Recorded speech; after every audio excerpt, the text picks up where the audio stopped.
खुदावंद के जलाली और बाबरकत नाम में आप सबको सलाम। आज जैसा कि ख़वातीन का आलमी दिन मनाया जा रहा है, ख़वातीन के आलमी दिन पर तमाम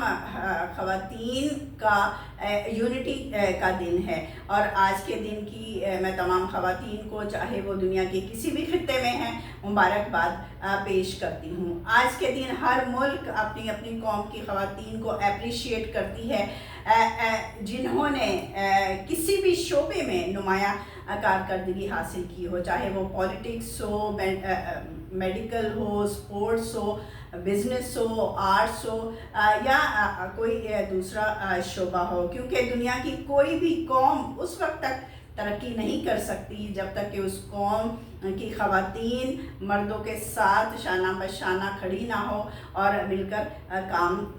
ना करे। आज इस यौम ख़वातीन के दिन पर इस बात को भी ख़वातीन को जो है वो रिमाइंड कराया जाता है कि वो घर की बेटी होने के नाते अपनी जो है वो अपने हुकूक को जाने और साथ ही साथ कौम की बेटी होने के नाते भी अपने हक़ को जाने और जो है उसके साथ साथ अपनी ज़िम्मेदारियों को भी जानने वाली हो सके कि उसकी घर में और उसकी माशरे में और अपने कल्चर में क्या ज़िम्मेदारी बनती है। कलाम खुदा इसमें हमारी बड़ी रहनुमाई करता है क्योंकि कलाम खुदा सिखाता है कि कोई भी ज़िंदगी जो है वो बेमकसद खुदा ने नहीं बनाई। हर ज़िंदगी के साथ खुदा का वाज़िया पर्पस और मकसद है। और कलाम हमें सिखाता है कि औरत जो कि खुदा की सूरत पर है, खुदा ने उसे भी टैलेंटेड बनाया है, उसे गिफ्ट दिए गए हैं, उसमें विजडम और नॉलेज है। यसू की माँ मुकद्दसा मरियम से लेकर सारा तक हम जब बाइबल की ख़वातीन का मुताला करते हैं तो हम इस बात को जो है वो कलाम हमें सिखाता है कि हर ख़वातीन का उनकी ज़िंदगी में खुदा ने जो जो मकसद रखा, जो जो प्लान रखा, उन्होंने बड़ी मेहनत की और ईमान की जो है वो गवाही पैदा की। अपने वक्त में अपने कल्चर में रहते हुए उन्होंने जो है अपनी जो है वो खिदमत को किया, जदोजहद की, मेहनत की और एक टेस्टमनी को कायम किया। इसी तरह आज की ख़वातीन को भी बाइबल की ख़वातीन से सीखने की ज़रूरत है। और इस मत में हम देख सकते हैं कि यसू की माँ मुकद्दसा मरियम हमारे लिए एक मशले राह हैं और कलाम हमें सिखाता है कि वो एक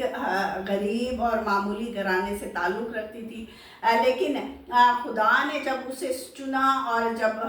खुदा ने इस पर्पस को मरियम पर रिवील किया तो उसने खुशी खुशी खुदा की इस कॉल को, इस प्लान को एक्सेप्ट किया। और हम देखते हैं कि जब दुनियावी पॉइंट ऑफ व्यू से अगर हम देखते हैं तो हमें कहीं से भी नहीं लगता कि वो एक मामूली सी लड़की जो है वो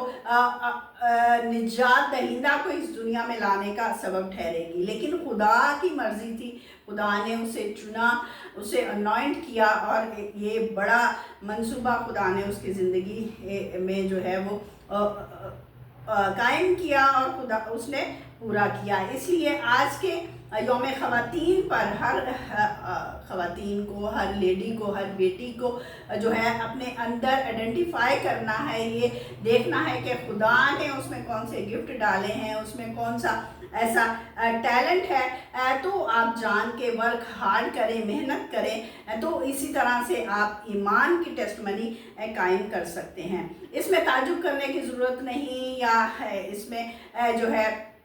परेशानी की ज़रूरत नहीं कि अगर हम सोचते हैं कि हमारे पास इतने वसाइल नहीं हैं, हम बहुत गरीब हैं, हमारे पास बहुत ज़्यादा एजुकेशन नहीं है, हम किस तरह से अपने माशरे में एक डिफरेंस को क्रिएट कर सकते हैं और किस तरह से खुदा हमें यूज़ कर सकता है, हालांकि हम परफेक्ट नहीं हैं। तो ये नेगेटिव थॉट जो है हमें जो है वो खुदा के प्लान से दूर ले जाता है, क्योंकि कलाम हमें सिखाता है कि खुदा को परफेक्ट लोगों की ज़रूरत नहीं है। खुदा को ऐसे लोगों की ज़रूरत है अपने प्लान को पूरा करने के लिए जिनमें विलिंगनेस हो, यानी जो खुदा की मर्ज़ी को पूरा करना चाहते हैं, जो खुदा के साथ काम करना चाहते हैं, खुदा उन्हें इस्तेमाल करता है। तो आज हमारे लिए मौका है इस ख़ास मौके पर بلکہ ہم اپنے گفٹ کو دیکھتے ہوئے ہم خدا سے کہیں کہ خدا ہم اویلیبل ہیں، ہمارے جو گفٹ ہیں، جو ٹیلنٹ تو نے ہمیں دیے ہیں، ہم اسے استعمال کرنا چاہتے ہیں۔ خداوند تو ہمارے لیے راستوں کو آسان بنا تاکہ ہم ان گفٹس کو معاشرے میں استعمال کریں اور تیرے جلال کا سبب جو ہے وہ ٹھہریں۔ اور کلام خدا میں اور جس طرح سے مریم کے پاس جب فرشتہ آیا خدا کا یہ پیغام لے کر، تو اس نے کیا کہا؟ لوکا 1:38 میں لکھا ہے کہ اس نے بڑی خوشی کے ساتھ فرشتے کو کہا، دیکھ میں خدا کی بندی ہوں، میرے لیے تیرے قول کے موافق ہو۔ اسی طرح جب ہم خدا کی مرضی کو پورا کرنے کے لیے ارادہ رکھتے ہیں، خوشی سے قبول کرتے ہیں، تو خدا اپنا ہاتھ بڑھاتا ہے اور ہمارے لیے آسانیاں پیدا کرتا ہے، ہمارے لیے وسائل مہیا کرتا ہے، اور ہم اپنے گفٹس کو جو ہے وہ استعمال کرنے کا جو ہے وہ ہمارے لیے راہ تیار کرتا ہے تاکہ اس کے نام کو عزت اور جلال ملے۔ اور یہاں پر امثال 22:6 میں لکھا ہے والدین کے لیے، والدین کی ذمہ داریوں کے حوالے سے کہ بچوں کی اس راہ میں تربیت کر جس پر اسے جانا ہے۔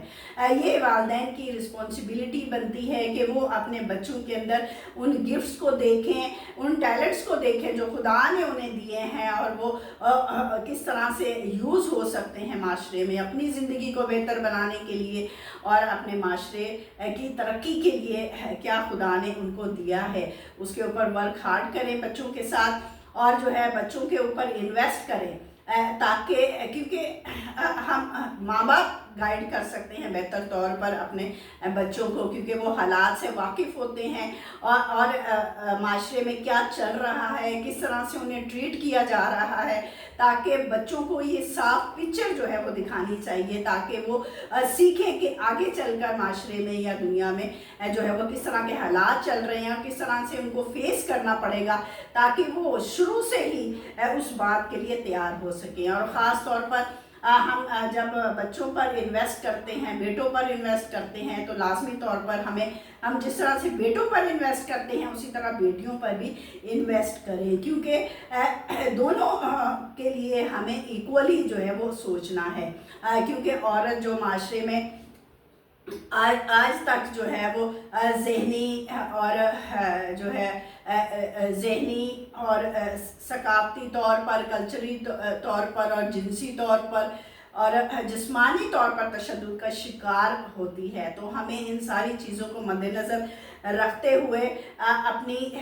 بیٹیوں کو، اپنی بہنوں کو جو ہے اویئر کرنا ہے، اور گھر سے ہی جو ہے وہ جنسی نابرابری کو جو ہے وہ ختم کرنا ہے، تاکہ آگے چل کر ان سارے مسائل کا اسے سامنا نہ کرنا پڑے، اور وہ معاشرے میں اور گھر میں باعزت اور باوقار زندگی کو گزار سکے۔ خدا کرے کہ ان ساری باتوں کو سوچنے کا، سمجھنے کا خداوند ہمیں فضل دے، اور ہم اپنے ایریے میں رہتے ہوئے پازیٹیو وے میں جو ہے اپنی کارکردگی کو کریں، تاکہ ہم نہ صرف اپنی شخصی زندگی کو، اپنی فیملی زندگی کو بہتر بنائیں، بلکہ اپنے معاشرے کو بھی ہم خوشی اور امن سے جو ہے اس کو پرمسرت بنائیں۔ God bless you and